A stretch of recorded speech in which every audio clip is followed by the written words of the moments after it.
glad. Yeah. I'm Sorry, go ahead. Yeah, You no, go. no, no, no, no. I am just glad everybody's here. I am so excited for this live tonight. We are going live with Coach Ryan.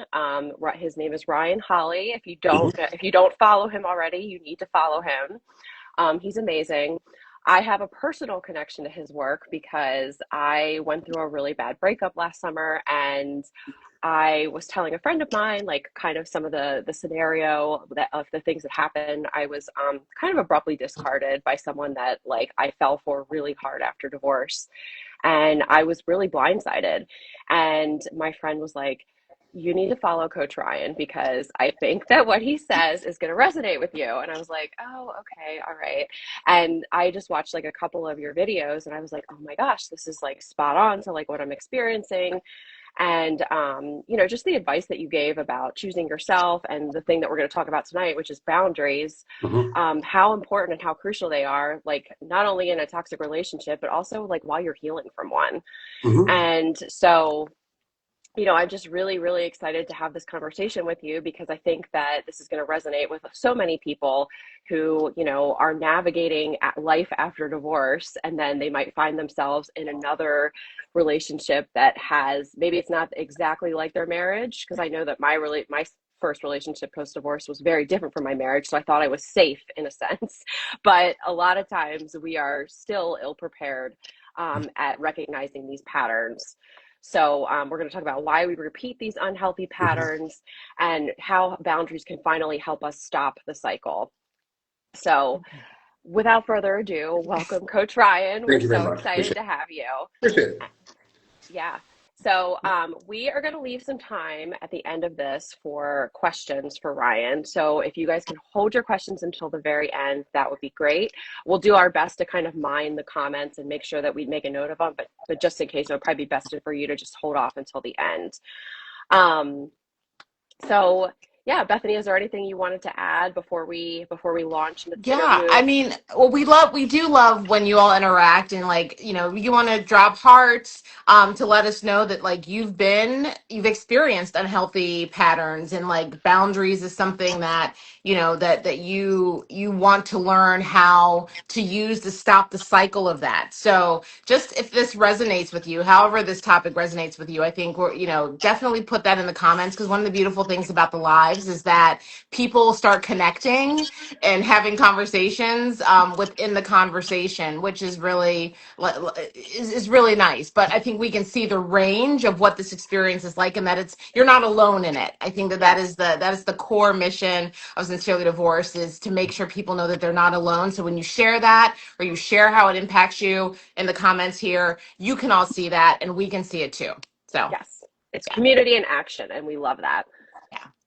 Okay, so take it away, Hillary. All right. So, let me ask our first question. So, like I mentioned before, many of our followers, and probably your followers too, are recovering from either a previous breakup or a divorce. And even when we think we're choosing differently, why does it still happen that we end up in these toxic relationships, even if we think that we're choosing a different partner or we're going about it in a different way? Well, often we are still gravitating towards what is familiar to Hmm. us. When you come out of a toxic relationship, first, you're still going to be in a more vulnerable place than you realize that you are. And especially if you come out of a toxic relationship, especially with someone who's narcissistic, because the typical pattern that I see people go from is narcissistic partner to dismissive avoidant partner. And most people coming out of that, okay, I know what narcissistic behaviors are. I don't want to encounter that. So they look out for that. And then, they're still in a vulnerable place. There's still probably core wounds that often go back to childhood where, emotional unavailability is familiar. It'll trigger that. People confuse that for chemistry and excitement, because anxiety has a very similar bodily sensation to excitement. And people will often confuse the two. And your brain will recognize familiarity, but they're not giving off narcissistic vibes, and they're often early intensity in the way that they show up in a relationship. So it can suck people in, but then still an emotionally unavailable partner.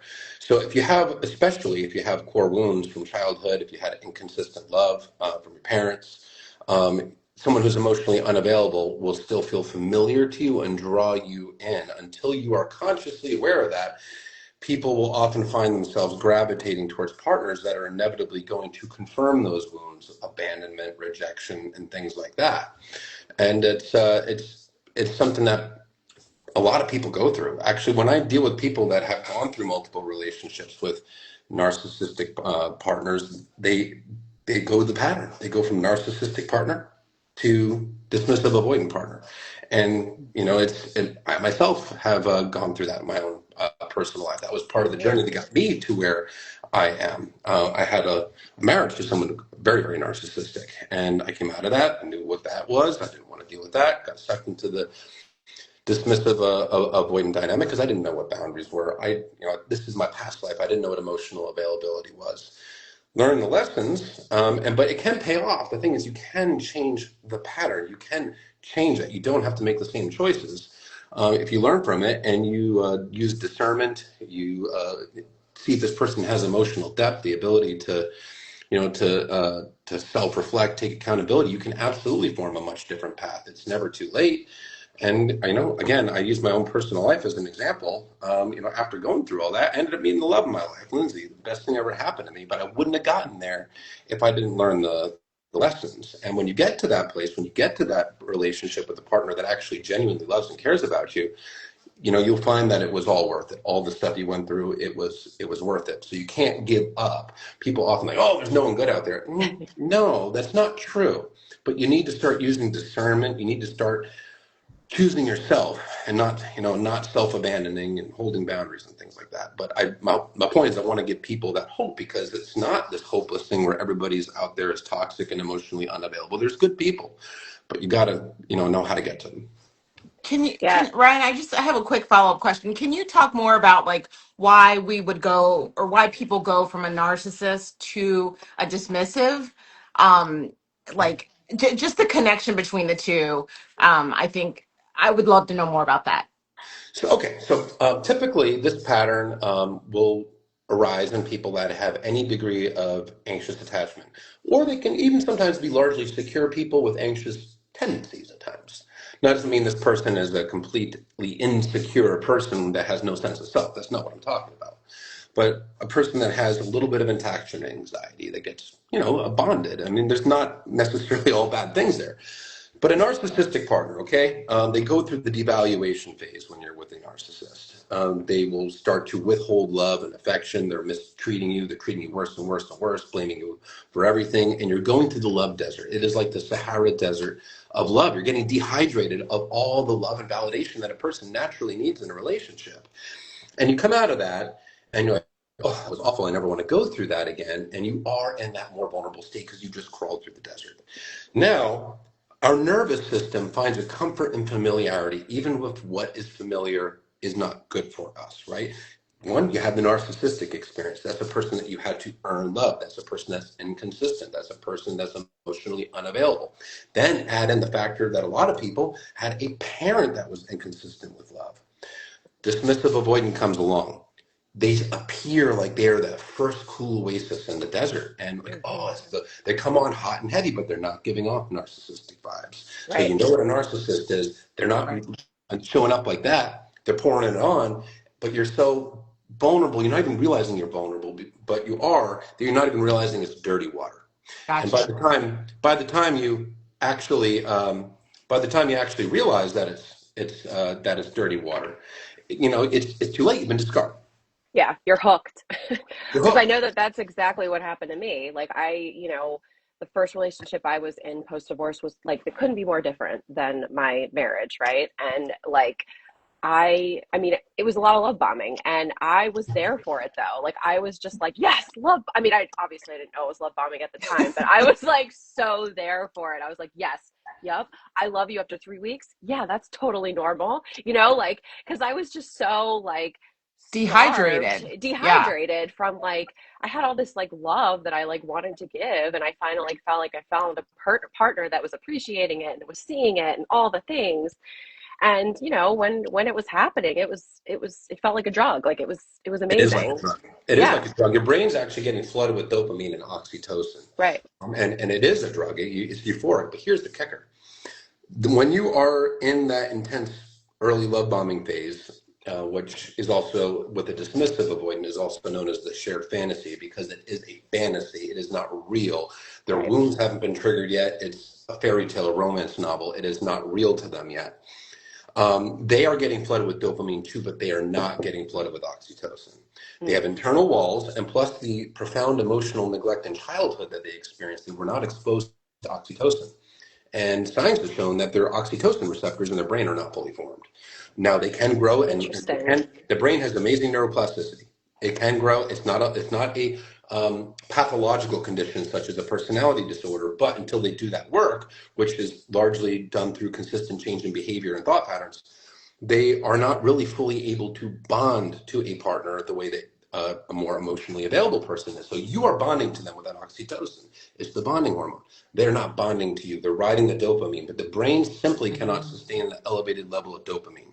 So 4 to 8 months in, typically the dopamine levels start to come down because 4 to 8 months is generally what the honeymoon phase is. It can be Yeah. longer or shorter, but when the dopamine levels come down, the all that's left for the dismissive avoidant is their insecurities. So you've gotten hooked in, you've got hooked onto that drug.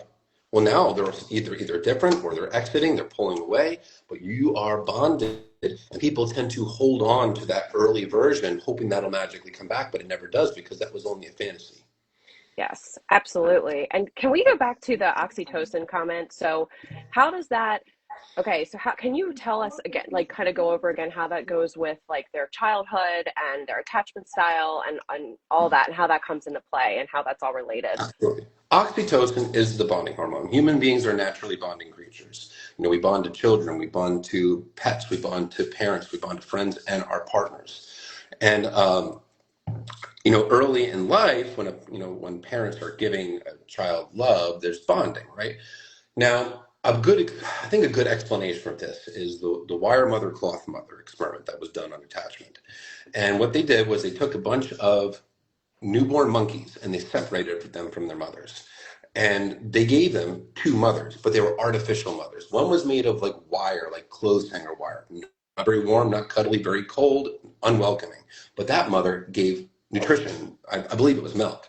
Hmm. The other mother was made of a warm, cuddly, soft cloth. And what happened was the infants, prioritized the cloth mother over the wire mother, and they would only go to the wire mother when they absolutely had to eat.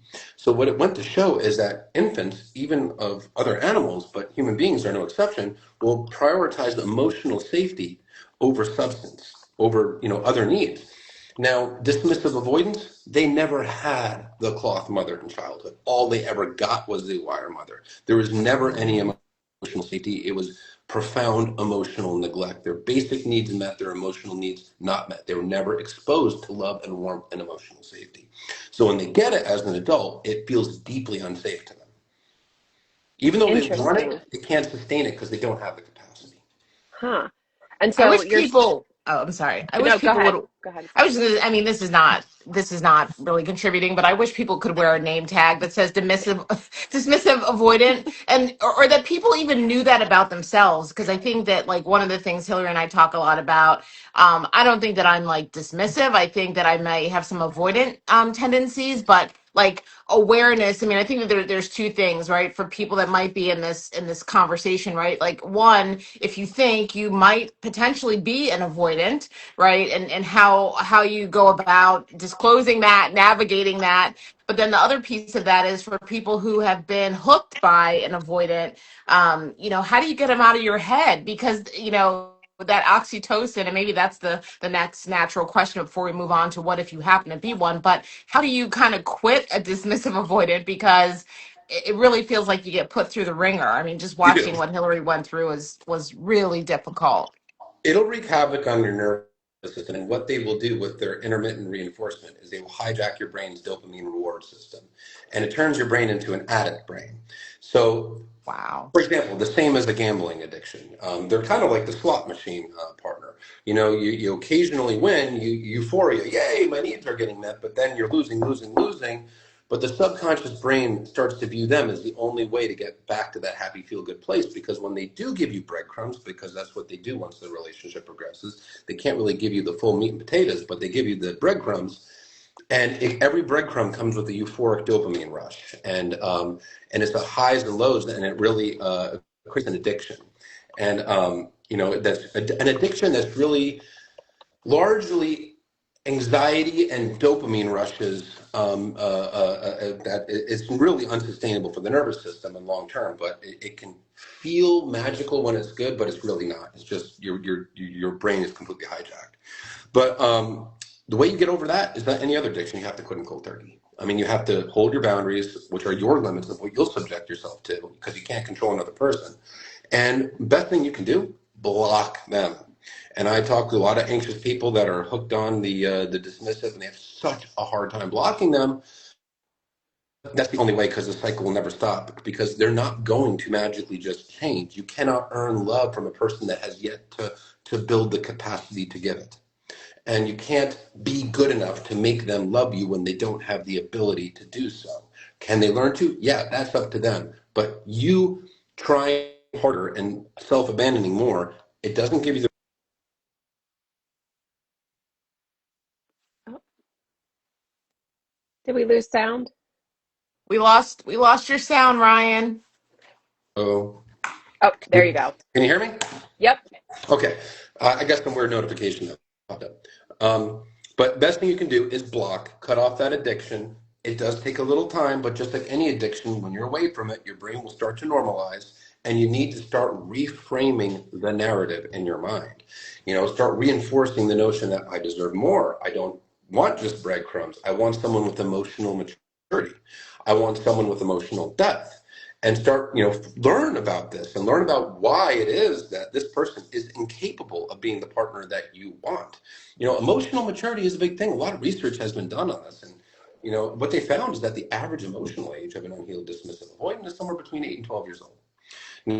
That doesn't mean they're locked there forever, but if they're not doing the work, they're emotionally in a childlike state. So you're trying to earn love from a person that hasn't yet earned the maturity to be an adult relationship. So reframing that narrative, cutting off the addiction, and choosing yourself. Because every action and inaction that we take in a relationship, especially when there's an emotional trigger involved, does send ourselves a subconscious message, whether we realize it or not. So when we are choosing ourselves, even when it's hard, the message that you're sending is a positive one that reinforces your worth, and you will get over it, but you have to bite that bullet and white knuckle it and cut off contact. I can speak from experience. That is the only way.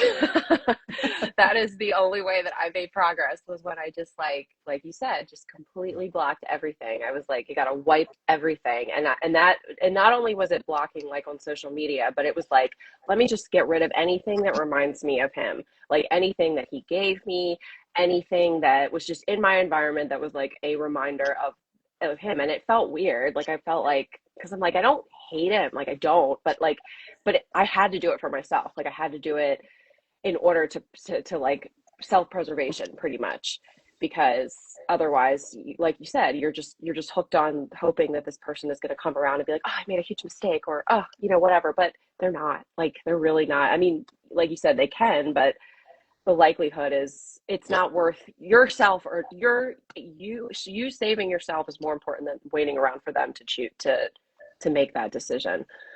And I had to learn that the hard way too. But I yeah The ones I, that don't do I the work, the ones that don't do the work, which is the majority of them, continue the cycle their entire lives. So, I mean, the statistical odds alone don't justify putting your life on hold for a person like that. The vast majority repeat the cycle until the day they die. Can they do it? Sure. Can they fix them? Work on themselves and heal? Sure. But putting your life on hold is just a form of self-abandonment, and you're going to lose time of your life that you can't get back, that you could have spent healing, growing, and potentially even finding someone that you can build a future with, a person that can be an actual partner to you, not just a taker. yeah, no, this is a really great segue into the next phase of this, which is we're going to talk about boundaries specifically. But somebody asked on the chat, How can you uphold boundaries with a DA if you have kids together and you went through a divorce? Like, do you have any advice for that? Yeah, that's a really challenging one. When it comes to that, obviously you don't want to get sucked into the dynamic of using the kids as pawns, and you certainly cannot talk poorly about the other parent to the children, no matter how much you might be frustrated.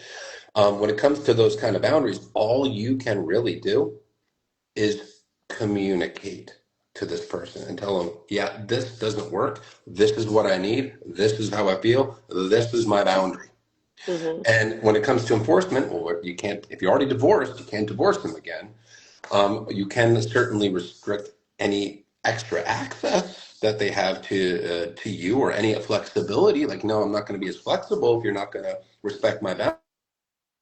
But at the end of the day, there's only so much you can do to control a co-parent in a divorce. And just consistently communicating your limits and not enabling, meaning not just constantly caving, is all you can really do. Your hands are somewhat tied.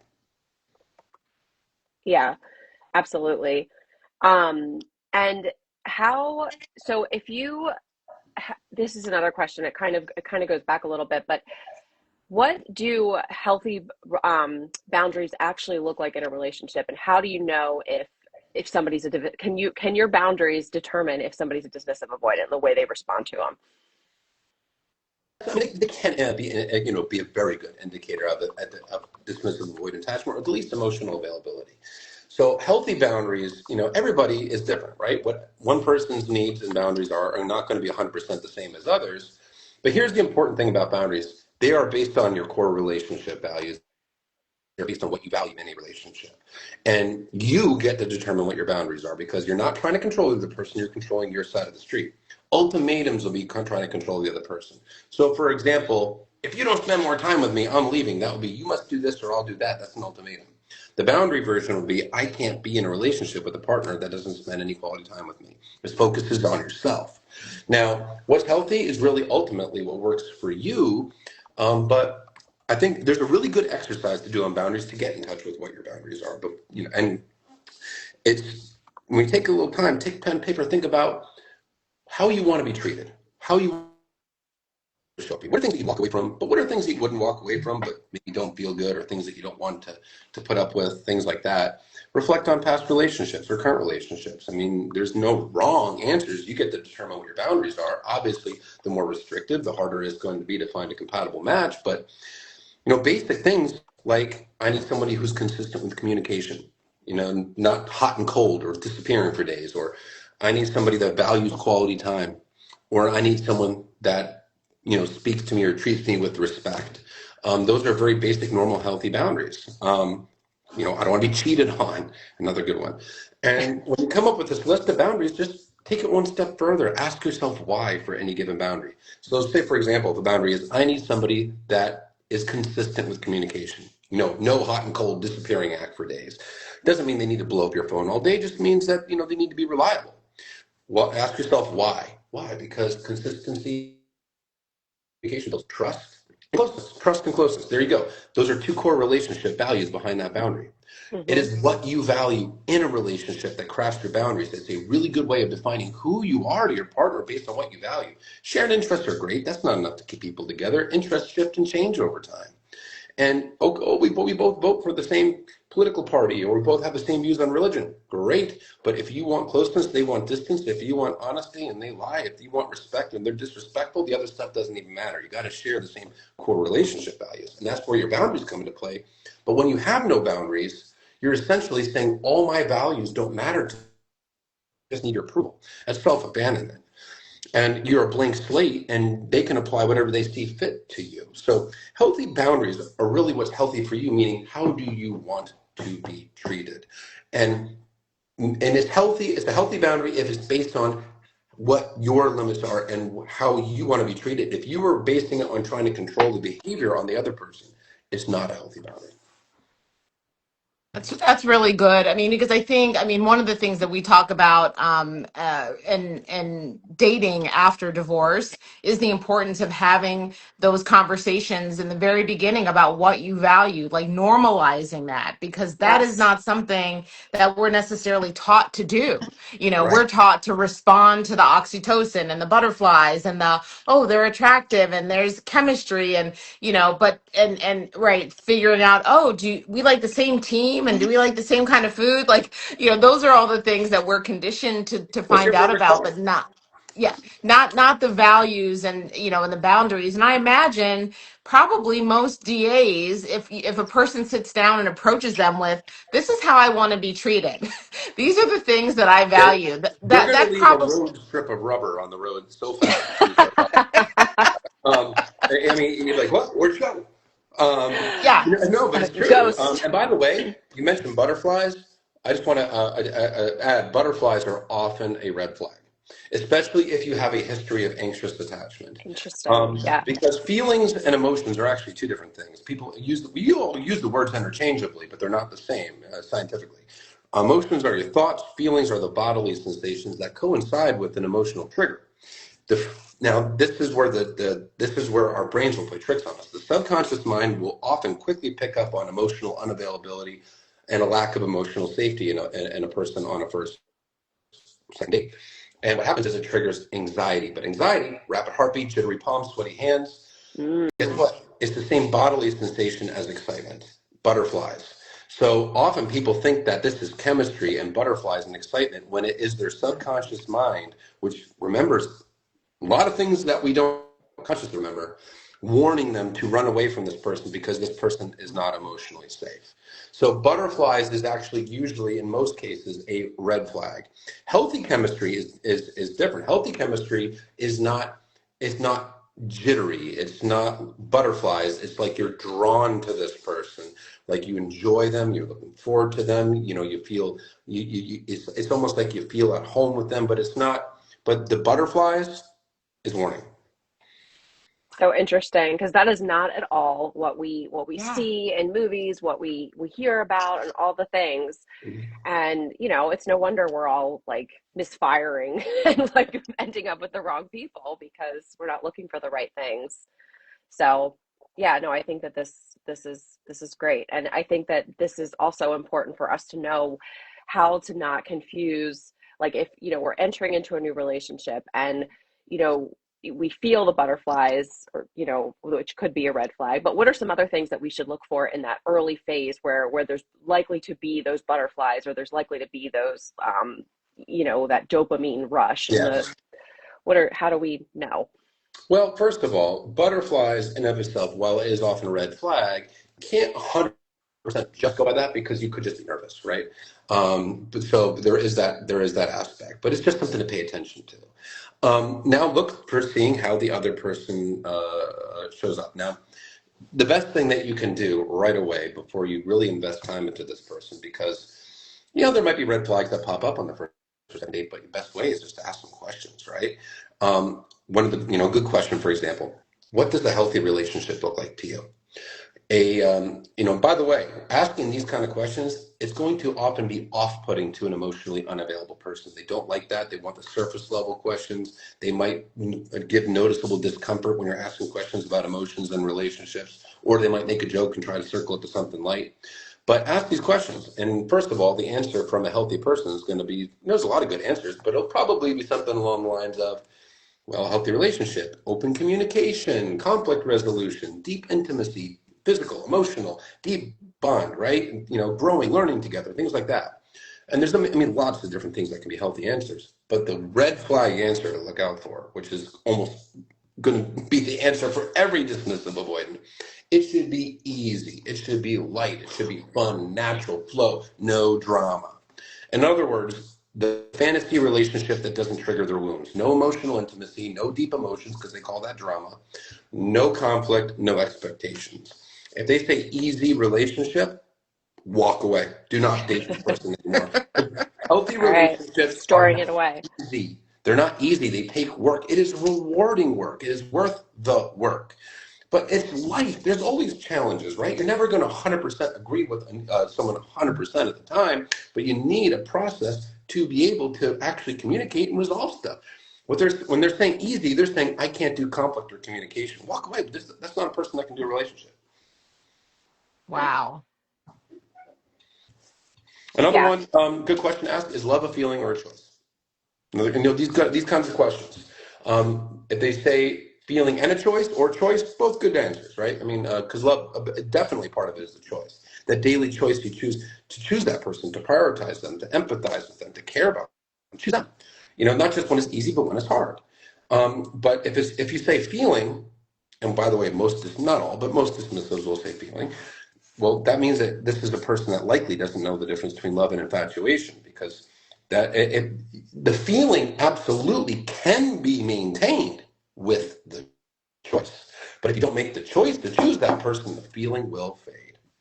So, these are the kind of questions that you can ask to gauge the emotional intelligence and depth of a person. And also, one more question, and then I'll also kind of tie into what you asked me too. I haven't forgotten. The what does your past relationship look like? But why did the past relationships fail? What did they learn from them? How did they heal? Right? A person that's more dismissive or narcissistic is going to be more like, all my exes are crazy, or all my exes are crazy. Or vagueness, like, oh, we just drifted apart. She just wasn't the right one. Oh, he just, was incompatible with me. Things like that. And what that shows you is no accountability for their role in it. And even if the person is a toxic ex, like a narcissist, there's always lessons to be learned. I learned I needed to hold boundaries. I learned I needed to communicate my feelings better, stand up for my needs, regulate my emotions, something. Always lessons to be learned. But if this is a person that's emotionally unavailable, that doesn't really self-reflect, it'll be pretty darn obvious they learned nothing, and they'll really struggle to answer that. And how did you heal? Healthy person gives specifics. I did coaching. I read books. I did therapies. I dove into music. Right. I read articles. There's something. But the more emotionally unavailable, especially dismissive. Oh, time heals all wounds. You just get over it. Meaning, I didn't heal. I suppressed my emotions and distracted myself. And yes, how they react to your boundaries will 100% display emotional intelligence and emotional availability. Well, not 100%, but close to it. Because a person that is emotionally available with emotional maturity and emotional intelligence will respect your boundaries. Even if they get maybe triggered for a moment, but they'll take a second, reflect, and show up where you take accountability, right? If their immediate, especially if their immediate instinct is to either shut down or gaslight you and turn it around on you, that somehow you're just being insecure, you're being too needy, you're this, that is a sign of low emotional intelligence. That's a person that cannot even receive your feedback, and a person that is not empathetic because they're not even willing to consider your perspective. Instead, they want you to doubt yourself so they can escape accountability. And that is a big sign of either being dismissive or narcissistic, because they'll typically react to it in that way. It's also common for dismissive avoidance and even probably narcissists that they bounce from relationship to relationship pretty quickly, correct? Like That's not there's no all, but really recovery time in a lot of cases from, that's correct. I mean, obviously, not every single right. dismissive does the same exact thing, but it is a very common pattern, especially when they have a history of 4 to 8 month relationships. Or even longer ones, but there's no recovery time, just immediate into new relationship, because they're using the new relationship as a way to avoid. It's a distraction. They also rely heavily on the external validation, the dopamine. It helps them avoid the emotions. And every relationship that an unhealed, dismissive, avoidant gets into is a rebound relationship. That's all they do. They only rebound because they never process emotions of breakups or divorces. They just suppress and distract. And a rebound relationship is defined as a relationship that somebody uses to avoid processing the emotions of the past breakup as a distraction. So every relationship that a DA gets into, even regardless of the gap in between relationships, is actually a rebound because they don't process, they suppress and Hmm. distract. Yeah, no, it's brutal. Like especially being on the on the receiving end of one, you think that you're special, but it oftentimes it is this pattern that we see. Now, a couple people have asked, is this can this house also play out, like we're talking obviously in the context of romantic relationships. Now, do you see this happening often in friendships as well? Or like how does that play out with a yeah. Not nearly as often, though. It can, Okay. in the case of very severe dismissive avoidance, but in most cases, it doesn't affect friendships as much. Sometimes a little bit, sometimes not at all. Um, that's how, in general, that's how you can, one of the big indicators of it, are you dealing with a personality disorder or insecure attachment style, regardless of the insecure attachment style. Um, Generally, when it comes to insecure attachers, whether they're dismissive avoidant, anxious, fearful avoidant, most of the time it primarily affects them in their romantic relationship. But in the workplace, with friends, they are generally relatively normal. Of course, there's little insecurities that can pop up and affect it. But when it is a person with a personality disorder, it affects them in every aspect of life, from every relationship to their workplace to even how they interact with wait staff. So if it only seems to be in the romantic area, chances are it's just an insecure attacher. But if it's in all the areas, it's probably a personality disorder. Now, that said, yes, can it, with dismissives and friendships, yes, it's just not that common. Got it. Okay. And then a couple people are also asking, we know that it can be common for dismissive avoidance to come back after they've discarded you for whatever reason. Mhm. What would advice would you give to somebody that's experiencing that right now? Like if the dismissive comes back, or if, what would you say to them? Well, first of all, the reason they're coming back is probably because you went into some sort of no contact, you made yourself scarce, and they naturally want and long for the unavailable person. Because you're less available to them, you became more desirable, and they've also taken that emotional distance. So now there's emotional distance, so they're feeling safe again because closeness feels deeply unsafe to them. Now, if they are taking radical accountability, taking ownership of their attachment issues, and giving you actionable steps that they are working towards healing, maybe you could slowly work, towards a relationship and rebuilding it with them, but make sure you're holding your boundaries of what you put up with. But if they're just sweeping under the rug, oh, I missed you, I made a mistake, rest assured, they're going to do it to you all over again, like Yeah. clockwork, because early intensity is going to be followed by deactivation and discard again. Because the same unhealed wounds, the same insecurities, the same attachment wounds and triggers are all still simmering below the surface. And I have seen people go through this cycle with the same dismissive over 10 times. I mean, they can keep on doing it over and over and over again to the same person, each time thinking they're going to do it different, but they've never done any work on themselves. So if this person's really taking accountability, okay, entertain it if you want, Right. with caution. But if they're not, you're just asking to get your heart broken all over again, unfortunately. Yeah. No, it's true. It's a hard truth, but I think it's one that, especially if you've been entangled with the DA, like you need to hear it. Mhm. Because I know that I had, just as a person, like from a personal level, I have had to come back to your account and watch some of your videos as like reminders, like, okay, I need this kick in the butt right now to not get caught up in some of that, because it really is, it's a very difficult type of breakup. And let me add one more thing. As much, just a reminder, as much as you're hurting now, if you're going through this and the temptation is there, don't lose sight of the fact that if you can build there are people that you can form a much better, much more fulfilling, deeper relationship with, that you can form a lifelong partnership, a person that wants the emotional intimacy, a person that's capable of sustaining it, a person that's, empathetic towards you. What that feels like is a million times, I'm speaking from experience here, million times better than anything you would ever experience with the DA. The thing is many people have never experienced it, so they don't know. But if you had one taste of it, you'd never want the DA. You never would. So just, remind yourself, if you do the work, learning boundaries and flags and make some different choices, you can get that too. You absolutely, but it requires sometimes stepping outside of your comfort zone and not giving into that temptation and white knuckling it, making a different choice.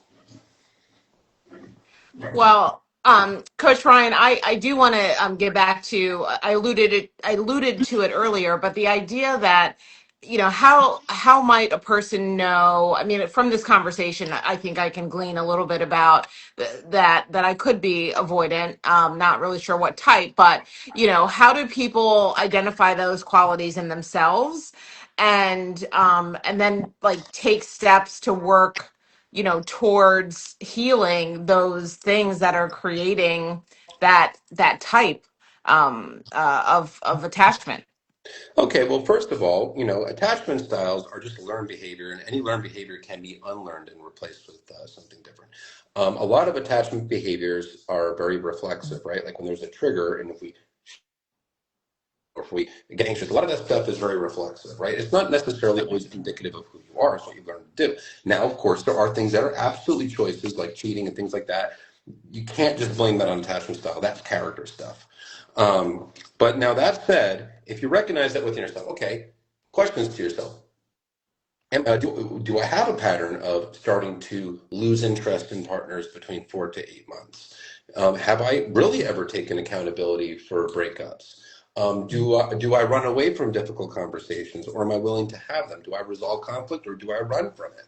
It requires you to ask yourself some maybe uncomfortable questions. Hmm. If and there's just really looking at yourself and saying, do I feel comfortable relying on someone for my emotional needs, or does that sound terrifying? And if the answer to a lot of those questions is, yeah, I don't feel comfortable being close, I feel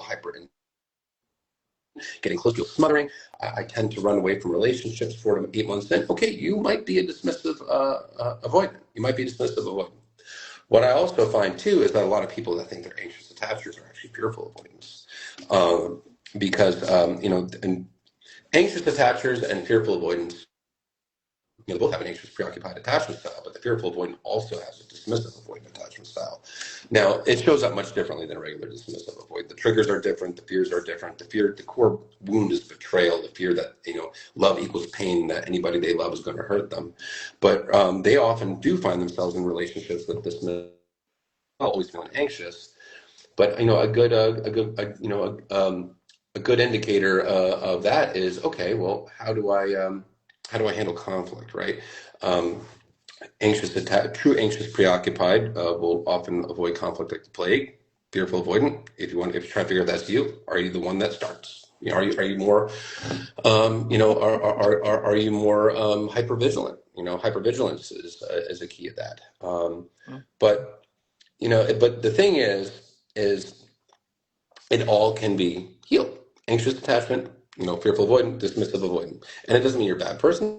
It doesn't mean you're going to be a bad partner if you're willing to own your side of the street and work on yourself. Because it's not about being perfect; it's about being on that journey, right? Can I learn, grow, take accountability, and improve myself? If the answer is yes, then you can be a good partner with somebody. You don't have to be perfect. CBT is the most scientifically proven approach to rewire the attachment Okay. system. CBT stands for cognitive behavioral therapy. It focuses on a change of a repetitive change of behavior and thought patterns. So, in other words, how you do what you do on the outside through repetition affects how you feel on the inside. They did a big scientific study on this back in the 1970s, and they did scientifically prove that a consistent and a change in mood and emotions. So in other words, if you're a person that never held boundaries, you start to hold boundaries and you do it repetitively, even when it's hard, you start to feel more secure on the inside because you are showing up for yourself and there are subconscious messages associated with it.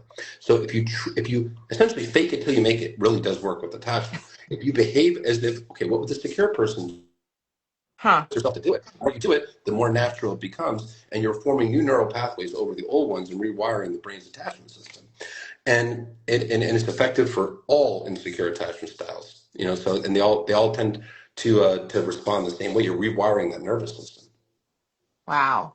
Well, thank you for that very detailed answer. I took some personal notes there, so thank you for that.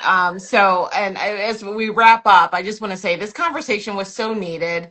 And Coach Ryan, you are everything that Hillary has been raving about for well over a year. I mean, it all just has come to a clear head here, and so we really appreciate you sharing your wisdom.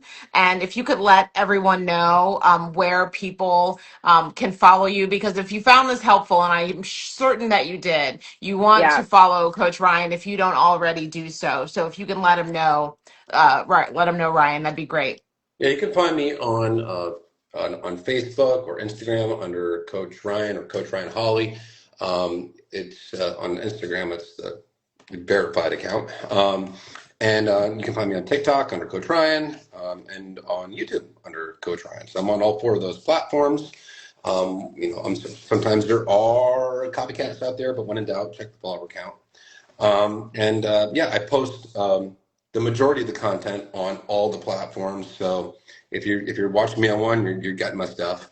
Except they do post some YouTube unique stuff on there that is designed for the YouTube format. So check that out too. Give me a like and a follow. Yeah, and someone just asked how they can rewatch this or send it to somebody. So we're going to post this on our account, and we'll tag you, Ryan, as well, if you want to share it to your followers. Absolutely. And we would love, I mean, if you're open to it, we would love to do this again, because I think that your wisdom is, it's so needed, and especially in this space of, people that are healing and entering new relationships and kind of, recovering from toxic ones. Just all of this insight is just so incredibly valuable, and we're just very, very appreciative. And it's so encouraging, because what you're telling people is that, we can stop the cycle, that we don't have to be sort of on this merry-go-round of, disappointment or sadness or toxicity when it comes to relationships. So I really appreciate your very hopeful framing of what we're all capable of as human beings. And I've seen it play out many times. I've experienced it in my own personal life. Well, one thing, and because I don't, it's not doom and gloom. There are good people out there, and when you get that good relationship, it's worth everything. Now that said, I do want to make one note. Just dismissive one doesn't mean bad person. There's plenty of them that are good people, but they can be bad partners and still be a good person. Now, of course, they can also be a bad person. That's character. Character is attachment, separate. Yeah. No, I think that's really I think that's a good point. Yeah, absolutely. All right. Well, again, thank you so much for your time. And everybody, if you haven't followed Coach Ryan, now's the time to do it. And stay tuned for the replay, because we'll be posting it on our accounts. And we hope to see you again soon. Appreciate it. Thank you very much. Thanks for having me. Bye, Ryan. Thank you. Bye. Thank Bye, you everyone. so much.